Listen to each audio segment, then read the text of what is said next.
ലാലേട്ടൻ ഇപ്പോൾ കഴിഞ്ഞ ദിവസം ലാലേട്ടൻ ഒരു പരസ്യത്തിൽ അഭിനയിച്ചു. ഇത്ര കാലം മലയാളി കണ്ട പൗരുഷത്തിന്റെ അങ്ങേ അറ്റത്ത് നിൽക്കുന്ന ലാലേട്ടനെ അല്ലെങ്കിൽ മോഹൻലാലിനെ അല്ല അവിടെ ഞങ്ങൾ കണ്ടത്. സ്ത്രൈണതയുള്ള ഭാവമുള്ള ഒരു പുതിയ മനുഷ്യനെയാണ് കണ്ടത്.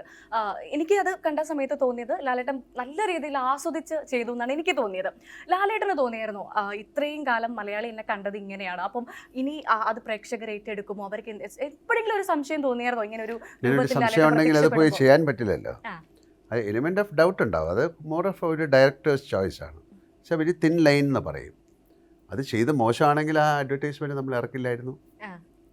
അപ്പോൾ ആ കോൺസെപ്റ്റ് വളരെ ഡിഫറെൻ്റ് ആണ്. അതിപ്പോൾ നമ്മൾ ആദ്യത്തെ ഷോട്ടിൽ തന്നെ ഒരു ലേഡിയും കൂടെ കാണിച്ചിട്ടാണ് നമ്മൾ തുടങ്ങിയിരിക്കുന്നത്. ആ കണ്ണാടിയിലെ ഒരു പാട്ട് എല്ലാവരുടെ മനസ്സിലൊരു സ്ത്രീത്വം എന്ന് പറയുന്നതാണ്, ഫെമിനിറ്റി എന്ന് പറയുന്നതാണ് ഒരു എന്താ പറയേണ്ട ഒരു ലോക ആരംഭം മുതലുള്ള കാര്യമല്ലേ. അപ്പോൾ എല്ലാ മനുഷ്യരിലും രണ്ട് ആനിമൽസാണ്, പിന്നെ ആണും പെണ്ണെന്നുള്ള എല്ലാത്തിലും ഉണ്ടല്ലോ. അപ്പോൾ മനുഷ്യരത് കൂടുതൽ ചിന്തിക്കാനും അതിന് ഒരുപാട് വികാസം പ്രാപിച്ചു. എല്ലാവരിലും ഒരു ലേഡി ഉണ്ട്. ഞാൻ തന്നെ ഒരു ആഭരണം ഇട്ട് ഞാൻ കണ്ണാടിയിൽ പോയി നോക്കും. നിങ്ങളിട്ടാൽ നോക്കില്ലേ?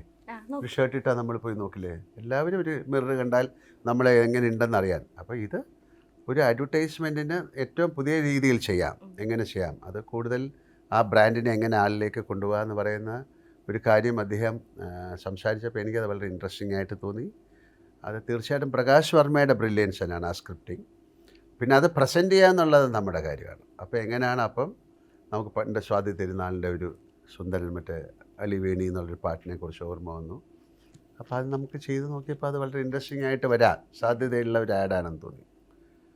പിന്നെ അതൊരു പെർഫോമൻസ് അല്ലേ. പിന്നെ അതിന് മുമ്പ് ഞാൻ ഇത്തരം സ്ത്രീ ഇപ്പോൾ വാനപ്രസ്ഥത്തിൽ ഞാൻ പൂതന ആയിട്ട് അഭിനയിച്ചിട്ടുണ്ട്.